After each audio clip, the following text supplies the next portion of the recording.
You have made this day. It's a holiday. We are delighted and privileged to be in your house, gathered like this, to worship and fellowship together. We thank you for a week long of series that has been done by another speaker. Bless her abundantly. I pick up from here, henceforth till Sunday. It is my prayer that you will breathe life into tonight's message, even as you prepare our hearts to receive it with humility. May this message not condemn anyone, but may it produce godly sorrow that will lead us to repentance. Let your will be done, for it's our prayer in Jesus' name. I want to engage you, because this is not a sermon, okay? See, wale wako kwa ndoa, ama washai kuwa kwa ndoa. Let me see. Wale washai kuwa kwa ndoa, ama wako kwa ndoa tayari. Usijishuku.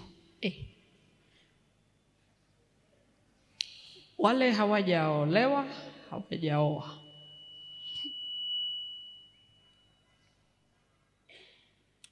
Vijana. Asante. Nazungumza na wale washai kuwa kwa ndoa na wale wako kwa ndoa. Swali langu ni hili. Uliingia katika ndoa kwa sababu gani? Nini kilikusukuma huko? Uko na dakika moja, sekunde moja kufikiria, sababu kila mtu anajua nini kilimsukuma huko. This is not guesswork. You know what pushed you into marriage and family. About 5 responses, then we move forward.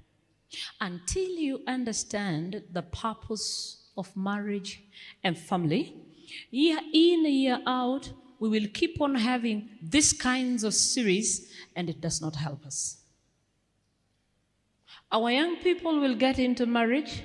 They have no idea why they're getting into marriage and will not maintain the sanctity of marriage. So let me get some 2 people from here, why you got into marriage, some 3 people from this side. Kwa nini uliingia? Nini ilikusukuma? Ulilazimishwa? Uliona watu wakienda? Sababu yako kuingia ndoa ilikuwa gani? 1 gentleman, 1 lady. Yes, mama.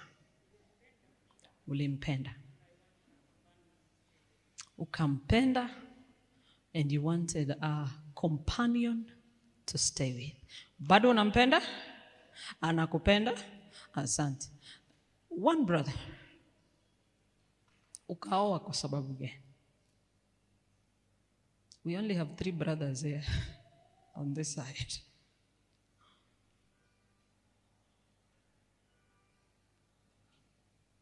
I'm still moving my eyes like this. Do you want to give it a try?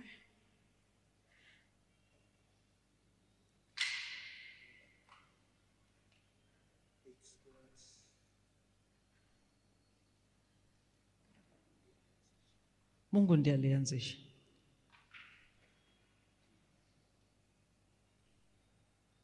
Okay. Mungu alianzisha ndoa, yeye akaingia kutii kilichoanzishwa na Mungu. Tuko hapa. Let me have a young person in marriage now.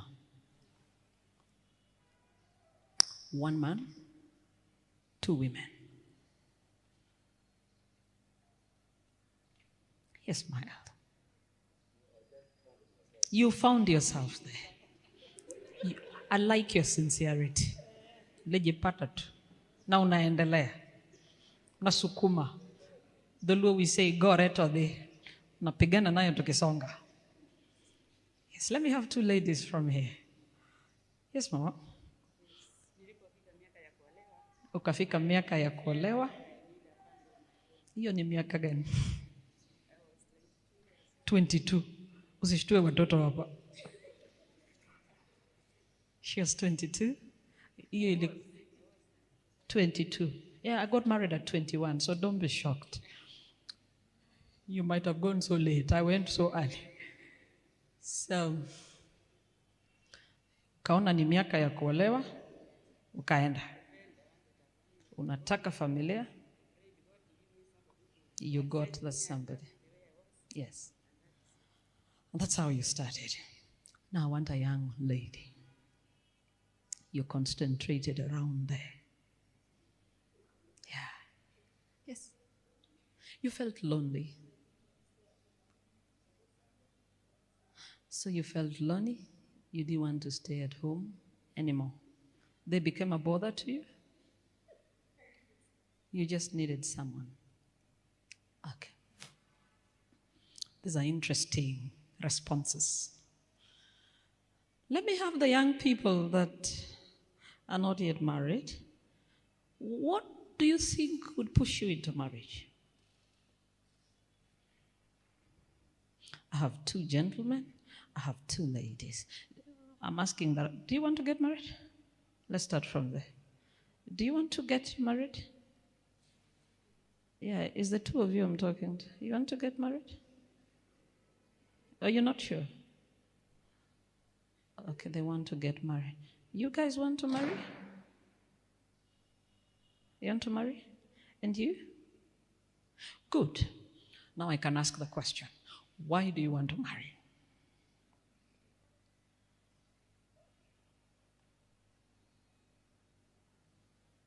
Those are 4 responses I'm waiting for. It can start with any one of you.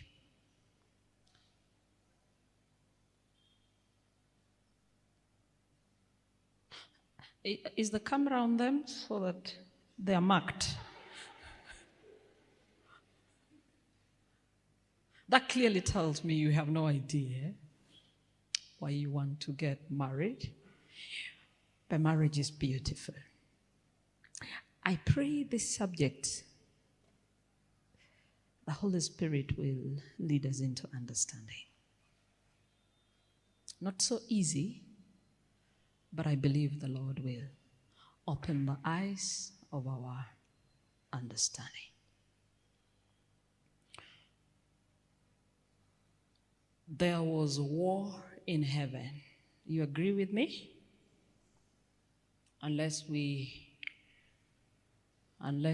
have an un-Adventist here. Tuna mgeni yeyote si mu-Adventista hapa? Because that would be a doctrine they don't understand. Kulikuwa na vita mbinguni.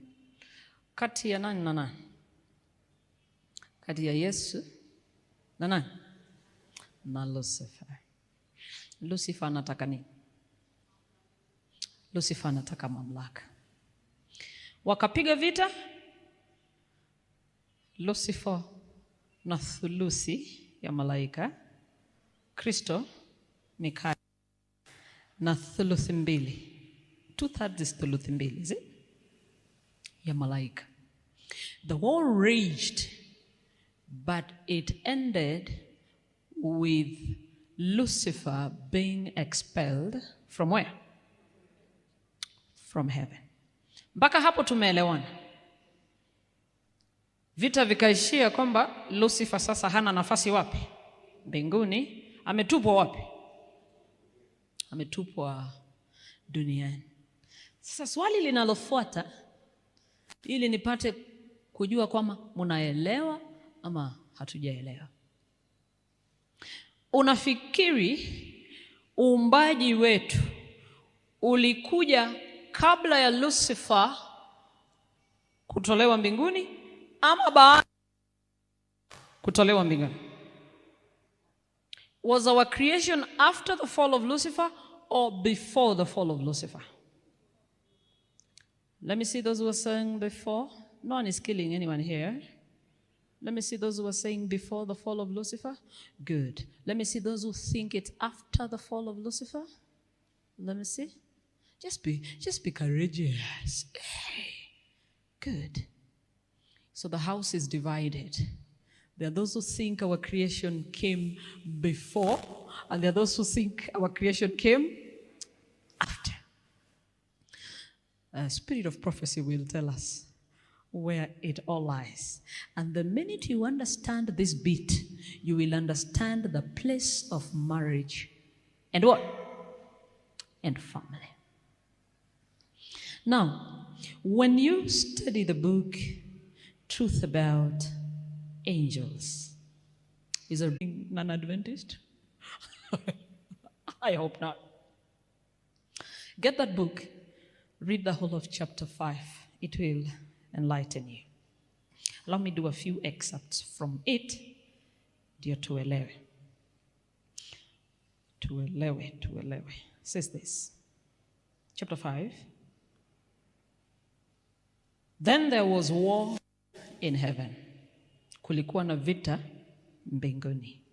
The Son of God, the Prince of Heaven, and his loyal angels engaged in conflict with the arch rebel and those who united with him. So kukawa na vita kati ya mwana wa Mungu na nani? Lucifer. The Son of God and true loyal angels prevailed. Ni vita ambavyo mwana wa Mungu akashinda. And Satan and his sympathizers were expelled from where? So waliposhindwa vita wakatolewa kule mbinguni. That's a story we all know. And then the story continues. I'm skipping lots of paragraphs in the interest of what I want us to learn today. Satan trembled as he viewed his work. Alipofika hapa duniani ndiye akashtuka. Kweli tulikuwa tunafanya nini? He was alone in meditation upon the past, the present, and his future plans. So akiwa ashatolewa mbinguni, amekaa mahali, anafikiria kule nyuma kulikuwa kunakaa haje, that is the past. The present, ametupwa hapa chini, maisha itakuwa haje. The future, how will the future look like for him? He's meditating. His mighty frame shook as with a tempest. An angel from heaven was passing. Translate. Hapo mahali alikuwa amekaa, malaika kutoka mbinguni alikuwa anafanya nini? Anapita. He called him. Akaita huyo malaika. And entreated an interview with Christ. Akamwambia ninataka kuongea na nani? Na Kristo. This was granted him. Akakubaliwa. He then related to the Son of God that he repented of his rebellion. Akasema jamani naomba msamaha kwa kile ambacho nimefanya nini? Nimefanya. And wished again the favor of God. He was willing to take the place God had previously assigned him. Sasa anasema sasa sitaki mamlaka tena, niruhusu nirudi pale nilikuwa. And be under the wise command. Christ wept at Satan's war, but told him as the mind of God. Akazungumza naye kama Mungu mwenyewe angeweza kuzungumza. That he could never be received into where? Into heaven. The seeds of rebellion were still within him. So kumaanisha shetani hawezi akarudi wapi tena?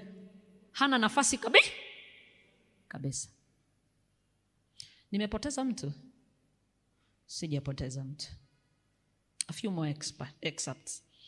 The loyal angels mourned the fate of those who had been their companions in happiness and bliss. Malaika waliomboleza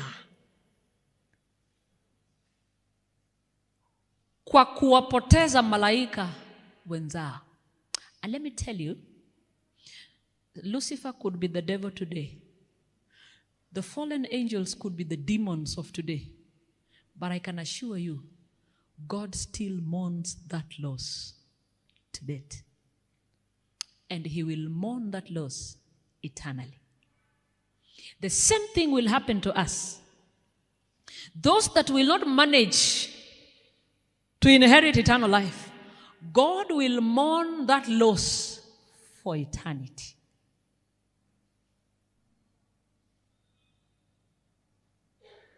So it's not a small matter. Satan could be at war with God even now, But God still mourns what he lost. Still mourns. Because that is who God is. Has to let you go because you have chosen to depart. But he mourns the fact that he is losing you. Their loss was felt in heaven. The Father, listen to this statement carefully. Now there is a loss in heaven. Iko watu wametoka. Ni kama vile mama huko na watoto. Mdogo wanatoshanaje? Yuko na wewe. Walafu wakubwa wake. Wangapi? Watatu. Wewe hujamaliza kuzaa. Watatu. Bado. Kama Mungu amepoteza thuluthi ya malaika. Unajua ni malaika ngapi tunatafuta tujaze huko? Na wewe unatupea waine peke yake. So wengine wameenda. Hata huyu atakuja kufanya nini? Hiyo nyumba inabaki vipi wakati hawako? Wewe na mzee mnatumana, si ndio? But you can feel some emptiness, is it? So that emptiness was felt in heaven. And God had to do something with regards to that emptiness. So, Spirit of Prophecy says this: their loss was felt in heaven. The Father consulted Jesus in regard to at once carrying out their purpose to make man to inhabit the earth. Did you get that point? Can I read it again? Alafu to translate kwa Kiswahili. Walipoanguka wale malaika na Lucifer. Spirit of Prophecy inasema hivi, roho ya unabii. The Father consulted Jesus in regard to at once carrying out their purpose to make man to inhabit the earth. Waka consult na Yesu Kristo kwamba sasa tuwaumbe nini? Wanadamu wakwende wakaishi wapi? Duniani. They consulted over the purpose of our creation. And it is that purpose that we want to establish tonight. Why we were created to inhabit the planet Earth after the fall of Lucifer.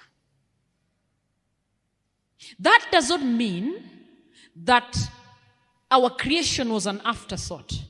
God has a foreknowledge. And you can be so sure he foresaw the fall of who? Lucifer. And made plans for that fall. And Lucifer has fell. The plan has to be rolled out. And that is the creation of who? Of man. I don't know whether I'm sounding jargonish, but we will understand. So that when you get married, ule mwingine ameenda wapi? Anarudi? Mbona sasa ameenda wapi na hii ndio yake sasa? Utafundisha yeye akirudi. Sawa sawa? As soon as the Lord through Jesus Christ created our world and placed Adam and Eve in the Garden of Eden, Satan announced his purpose to conform to his own nature, the father and mother of all humanity. So Mungu amemuumba Adamu na Hawa, amewaweka kwenye shamba la Eden. Alipofanya tu hivyo, pindi alipofanya hivyo, Lucifer naye akaamua kwamba he will conform them to his own image. So ni kwamba anaharibu lengo ya nani? Ya Mungu. Hiyo lengo ndio tunataka. Purpose ni lengo, si ndio? You know, I'm Luo, married in Kisii. So Kisis don't know Swahili, Luos don't know Swahili. I'm really trying. Okay? Really try. When the Lord presented Eve to Adam, in what context? What context? Someone is speaking. What context? Thank you. When the Lord presented Eve to Adam, in the context of what? Marriage. So when did marriage begin? With creation. Is it? Yes. So from day one, marriage has been ordained by who? By God.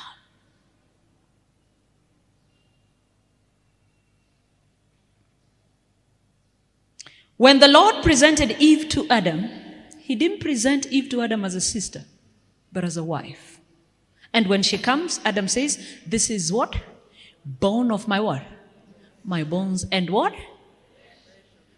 I hope we'll find time to talk about this bit in the course of our discourses, I hope, so that you understand what bone of my bone is.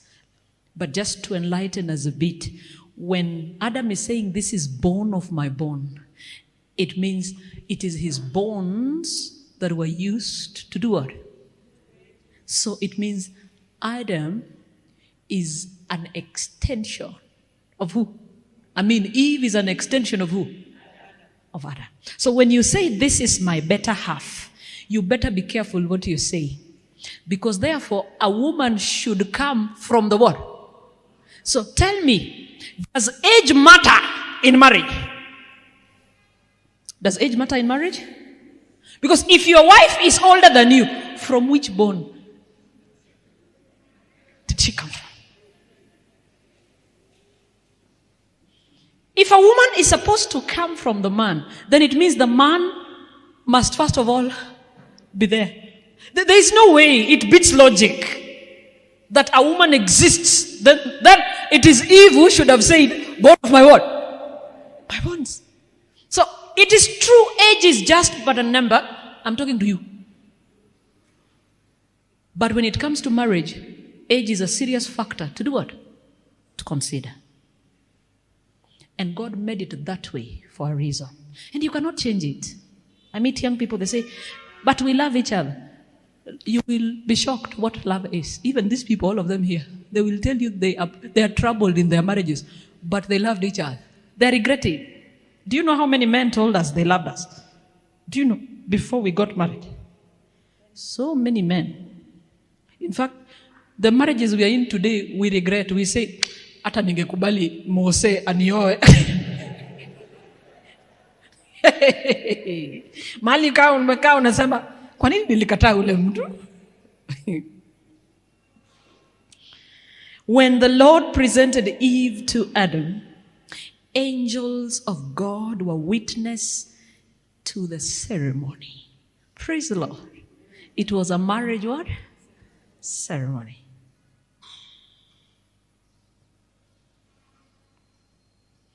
This is where we'll shock you.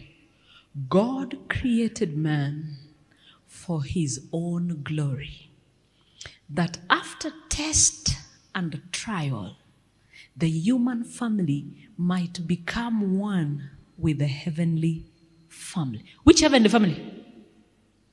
The one that is what? Left in where? Remember, there is a what? There's a fall, is it? There's a loss in heaven. But there's a remaining family in heaven. And God is creating us so that after we have been tested and tried and we are worthy to occupy heaven, then we can be part of that heavenly family. Let me make it more clear. It was God's purpose. Now listen to the purpose of our what? Creation. It was God's purpose to repopulate heaven with the human family. Praise the Lord. We are created to repopulate heaven. Where there is a repopulation, there must have been a depopulation. You cannot repopulate where there is no depopulation. What caused the depopulation? What caused the depopulation? You guys are seated so far. I'm pregnant. You want me to walk up to... I'm not sick. I'm just pregnant. I'm not sick. I'm imagining there's a big crowd on the other side when there is none. Please come and sit here. Come and sit here. I told you it's Sabbath. We'll preach till 8 and then we go and sleep. The rest will catch us on YouTube. Please come. Just come. So there is loss in heaven. And the only way God can deal with that loss is not to create other angels. He was capable. Angeumba malaika wengine, ajaze zile nafasi. But God says, wacha niumbe mwanadamu. Achukue nafasi ya nani? Ya malaika. To mean, kuanzia mwanzo, we were not created for earth. We were created for what? For heaven. This is not our home. And no, wacha niende tu pole. The vacancy is made in heaven because of the what? The fall.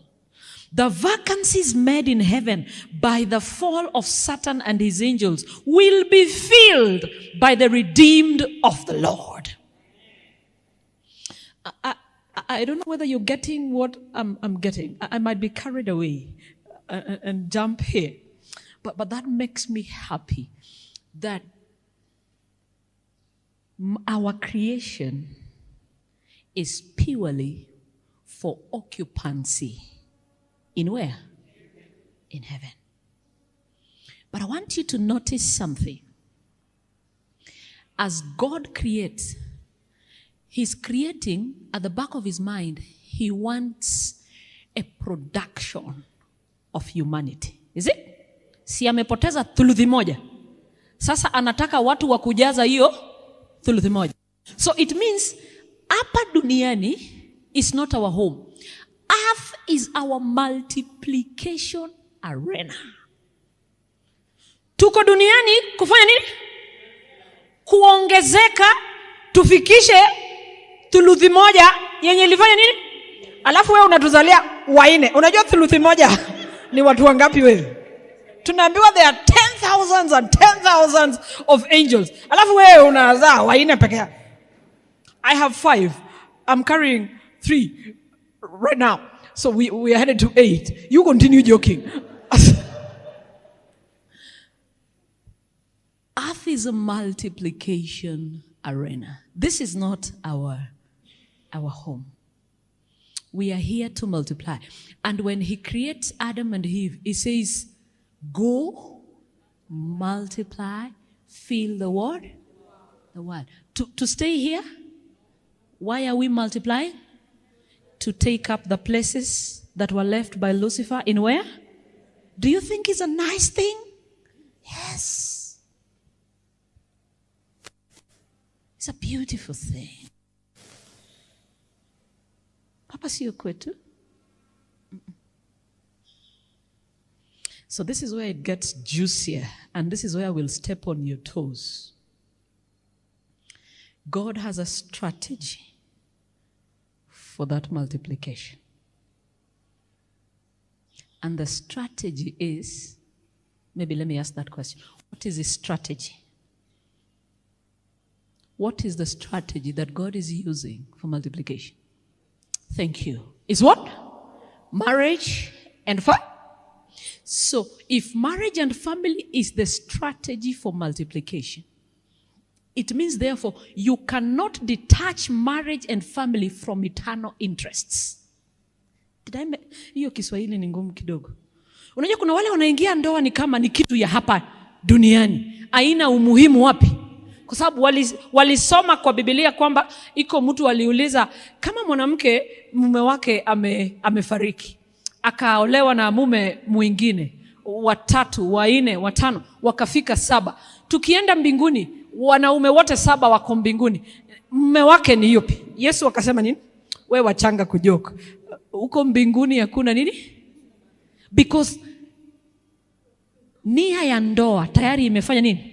Imekamilika duniani. The purpose of marriage has been accomplished on earth. It was purely to multiply, for occupancy in heaven. So you can never detach marriage and family from eternal interests. It is actually the vehicle that takes us to where? I don't know which vehicle you want to use. And let me tell you something. God has no plan B for repopulating heaven. If he had, he would have created more angels. There is no backup plan for repopulating heaven. And that is why when the devil succeeded in the fall of Adam and Eve, God did not even think twice. He immediately rolled out the plan of what? Of redemption. To save what? Marriage. Because that is his plan. He's saying, I need people in heaven, and the only way to get people is to have man multiply down here through an institution called what? Marriage. The devil has tampered with it. So the best thing I can do is to roll out the plan of redemption to save the institution. And that is why when you lose your spouse, you don't walk away arrogantly. You equally roll out the plan of what? Of salvation. To save your household. But I've seen people unable and not willing to roll out that same plan. People prefer to contract other marriages, second marriages, third marriages, fourth marriages, and they'll tell you the other one didn't work. Let me tell you, all these things are difficult because you're not marrying angels. Tunaoa wenye dhambi. Iko mtu bwana yake ni malaika hapa? Iko mtu bibi ni malaika hapa? Hakuna. You're marrying a fellow sinner. And you must be willing, more than willing, to bear with them till Christ comes back.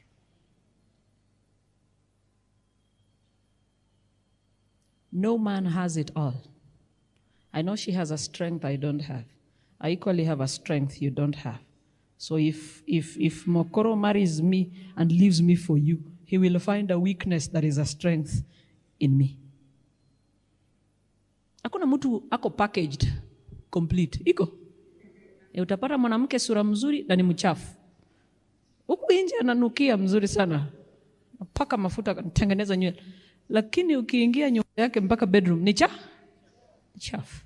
Na utapata mwanamke ashughuliki na vitu mingi. Ako tu hapo, lakini ukiingia kwake utaki kufanya nini? Ni kusafi. So hakuna mtu ako packaged complete. Hapana. Hiyo umepata, hiyo ndio ya? Hiyo ndio yako. There are women who have been blessed with godly husbands, but they are at the same time careless. Ni mtu socks atatupa kila mahali. But in terms of godliness, he's a good priest in the house. So we bear with each other here. Hapa hakuna mtu perfect. Hakuna. Mnanisikia? Nyinyi ndio mnatafuta bwana na bibi. Kama unatafuta perfection, ambia Mungu akupatiwe nafasi ya kuoa huko mbinguni. Hakuna. Huko ndio watu wako hapa watu wako na shida tupu.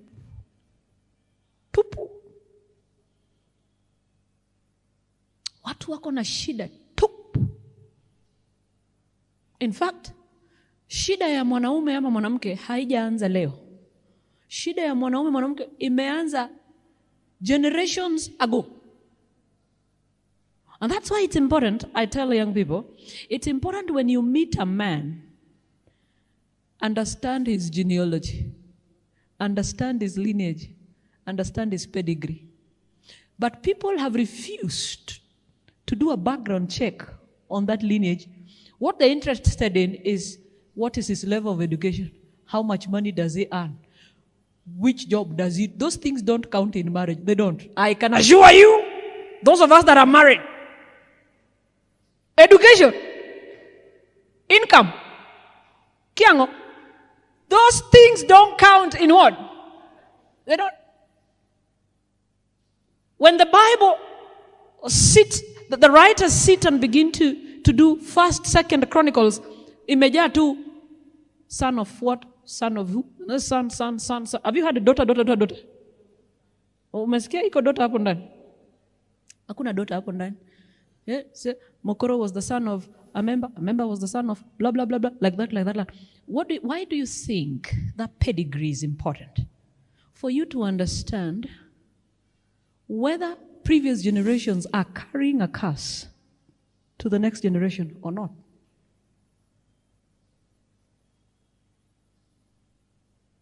Because we have what we call generational what?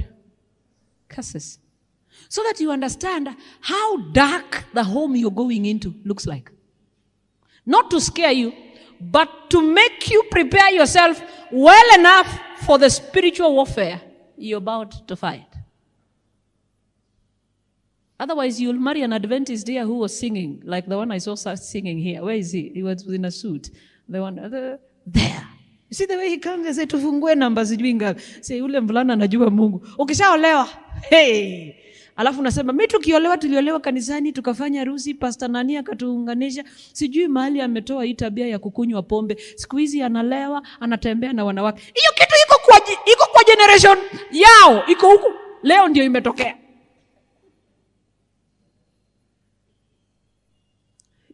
Because it is the man that carries the seed in his loins, connecting the past to the what? To the present and the future. So you need to understand where you're getting married, not how much he earns. That is not important. So that you prepare yourself spiritually for the battles that are coming into this particular family, for the life that will play out eventually when you get married. But if you're not prepared, utahama na miaka 2. Iko wamama hapa wameishi hawaja kufa. Alafu utasema, nasikia vile wanasema Facebook, wanasema, parents, allow your daughters to come back before they die. What was killing you there? Because if you do not understand marriage as a spiritual warfare, you will die there. We are dealing with demonic powers that cannot be fought physically. If you want to approach that war physical, I advise you to depart even tonight. Enda weka bag yako, jaza vitu, rudi kwenu, utakufa hapo. But if you must stay, you must understand spiritual what? Warfare. That one you will stay. A man will not even touch you. Cannot. Because you're so saturated with the power of God that demons of hostility must submit to your power. Tapiga kelele huko nje, afungue gate, akipiga akifika ametulia. Because there's a power that reigns in you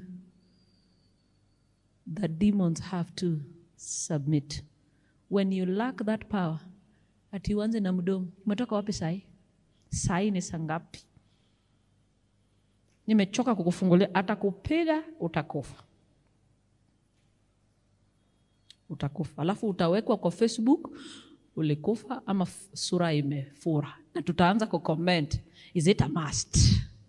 Watu wana comment is it a must, wako kwa ndoa, hawajatoka, wako ndani.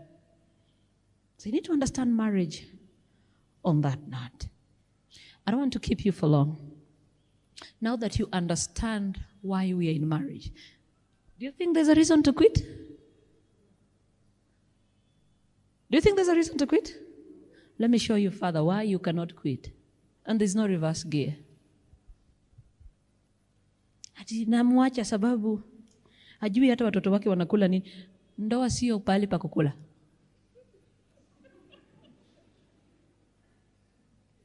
Hajui watoto wake wanakula nini. Kwani wajane wanakula nini? Those that are widows, how do they feed? That you, your husband, must provide. Sasa unataka utafute yule mwenye analeta chakula. Utapata. Wakuleta chakula utapata. Hata kununulie gari. Lakini yako na kizungumkuti, anapenda wanawake nje huko. Tena utatoka hapo. Anazurura na wanawake. Tenda kutafuta mwingine. Mwenye ni mchawi.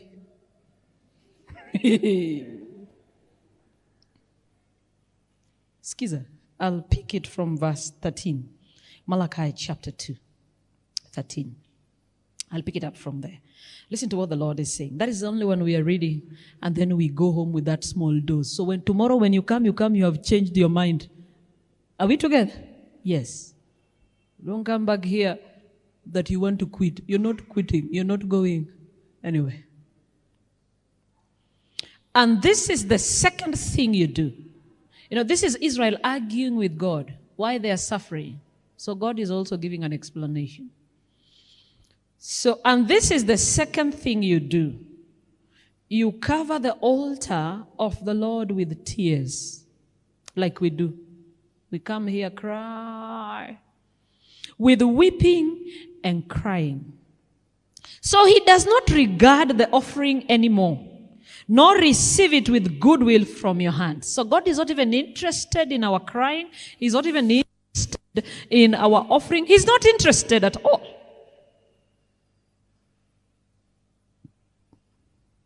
Yet you say, for what reason? They're asking God, for what reason are you not accepting our offering?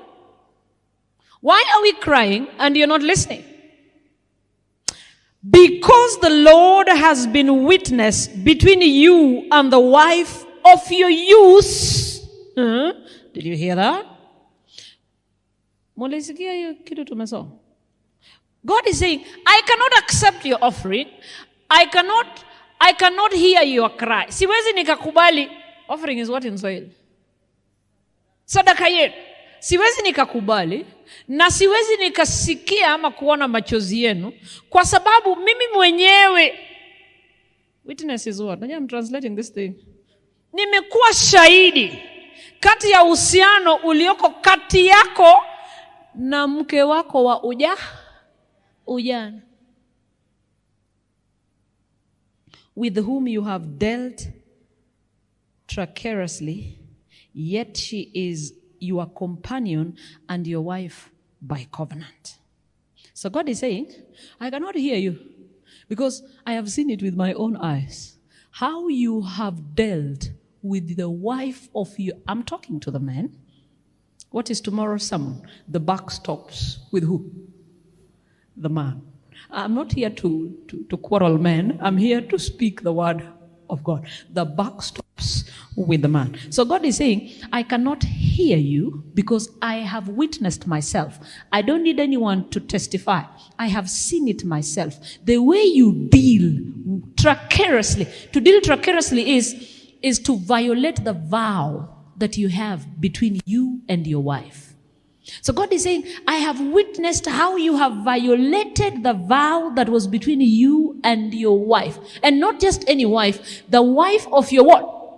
Of your youth, with whom she's your companion and your wife by what? Covenant. Now, who's the wife of your youth?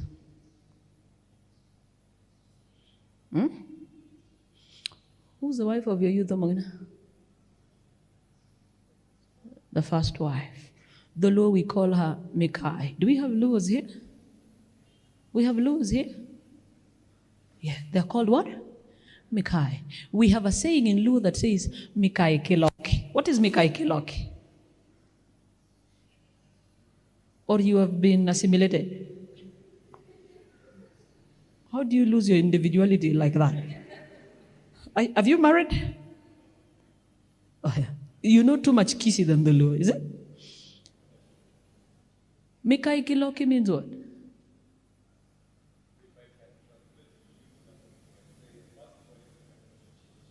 First wife cannot be what? Replaced. You can never replace the what? It is impossible. You can't. Even if she's a witch, you cannot. At what point did you discover she's a witch? At what point did you discover she does not know how to cook? At what point did you discover? At what point? At what point did you discover? For you now to say, I have left her for another woman. At what point? God is saying, I've been witness. You vowed And this is your wife by covenant. Do you know why he's calling a covenant? Because there is only one spiritual covenant between a man and a woman that is recognized in where? They are not two. They are not three. So whether you add a wife 2, you add a wife 3, you add 4, 5, the only one that heavens recognizes is what? One. Hii ingine yote tunaita passing cloud. Cloud ni nini? Mawingu yenye inapita. Ni kupotezea wamama wengine wakati.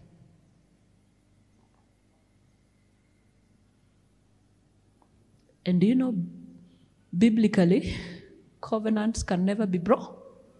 Never! Even if they were gotten into through deception. Ulidanganywa.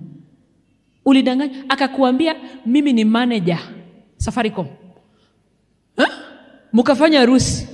Wiki ya pili after honeymoon. Ukagundua ni mtu wa pikipiki. Hey! Autoki. You can never break that covenant. I remember when Israel was conquering the land of Canaan, the whole land was terrified with their presence. Is it? When you had Israelis coming, you ran away. If you have the energy to fight them, then you're sure you're fighting a lost what? Battle. So when the Gibeonites realized Israel is approaching, what they did, they sent a delegation to Israel and said, we are not Canaanites. We come from a very far country. And they were dressed in a manner to suggest for sure they have been walking for months to reach Israel.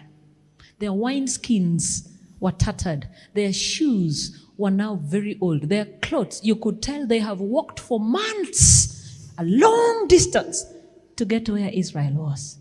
So, Ellen White says this. Israel made a mistake of not consulting with God whether to allow Gibeonites into their congregation.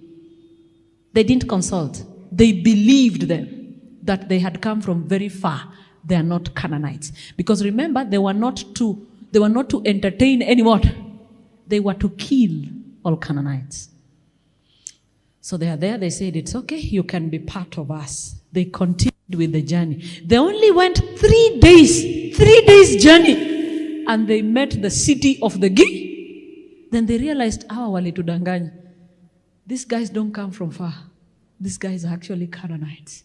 And when they wanted to destroy the Gibeonites, the Lord said, you will not destroy them because you entered into a covenant with them. So Ellen White says, even though the covenant was secured through deception, they were not going to break it. Because that is the power of covenants. That is the power of vows. That is the power of pledges. When you make a pledge to the Lord, do not delay to do what? To pay it.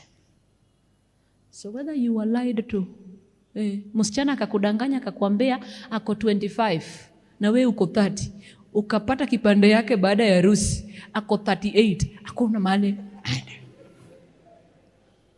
Those are things you should have done thoroughly before you got married.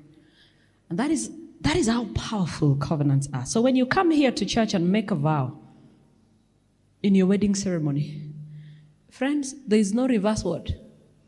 It has no reverse gear. It does not. I'm not making marriage easy for anyone. I'm saying there is no reverse what? Gear. You need to be careful. It's not an institution you enter upon because everyone is going into it. You must do a thorough background check. And Ellen White says this, you must feel in your heart that God is the one who must choose for you the one you'll spend with the rest of your life. Because marriage will determine your life, the quality of your life here, and the quality of your life. Yeah, many of us will remain here because marriage worked our remaining here. So kama unataka kwenda mbinguni, leo jioni enda anza kupenda mzee hata ashtuke nini kimefanyika. Hakuna mahali unaenda. Listen to verse 15. Listen carefully. Verse 15. But did he not make them one? That is the question. Si Mungu aliwafanya kitu kimoja. Alafu anauliza, having a remnant of the Spirit. And why one? Kwa nini aliwafanya kitu kimoja? Kwa nini akaumba ndoa? Why did God institute marriage? Why did God make them one? And why one? Listen to the answer. He seeks godly offspring. Anataka watu wanafanya nini? Wanamuogopa. A godly offspring. Offspring simply means children or a production of humanity. Anatafuta watu wengi. Na si watu hivi hivi. Anatafuta watu wanamcha nani? Why do you think God is interested in a godly offspring? Why? Yes, Mama. Because the Bible says he created marriage, made them one, because he wants a godly production. For what? Occupancy in where? In heaven. It is rebellion that expelled Lucifer. So rebellion cannot inherit eternity. It means godliness must inherit eternity. And that is why Spirit of God says that we were created so that after test and trial, what test and trial? To prove our godliness. That we are fit to occupy where? Heaven. So God has no backup plan. God depends on you, mommy and daddy, to raise a family, God-fearing, to be able to enter where? He has no other plan. He depends on both of you. And that is why parenting has nothing to do with school fees. Parenting has nothing to do with the kind of schools our children go to. It has nothing to do with the clothes they put on, the food they eat. And you say, I've given my children the best. The goal of parenting is producing godliness in children for occupancy in heaven. If you have done that, you have succeeded in parenting. But if you come here and say, I've put them in good schools, Imperial, Kiango Genesis, I don't know which schools are in Kisi, and you think you're paying a lot of money, I've taken my children to the best schools. That is not parenting. Parenting has got to do with raising a people that fear God, solid, pure character for inheriting eternal life. God counts on you, Mama. He counts on your husband for that. And you cannot let him down. I wish everyone understood that that is why we get into marriage. He made them one because what he's seeking is a godly offspring to inherit eternity. Because this is not our home. Remember, we are created so. The place is in where? Heaven. We don't get married for land. These are not the ages where we fight for land. No. You're fighting for land to take to heaven. No.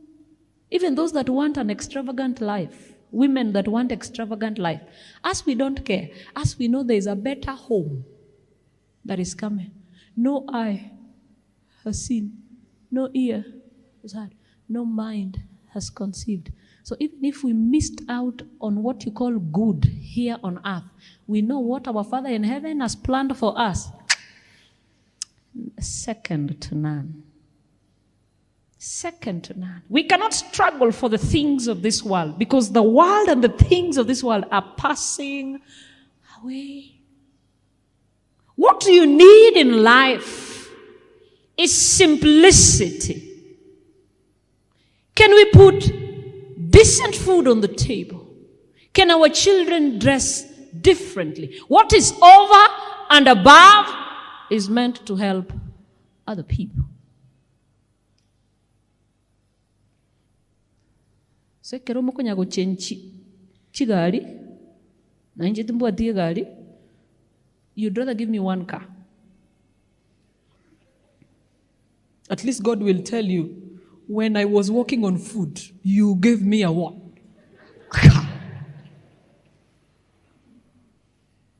Because we are saved by grace, but we are judged by works.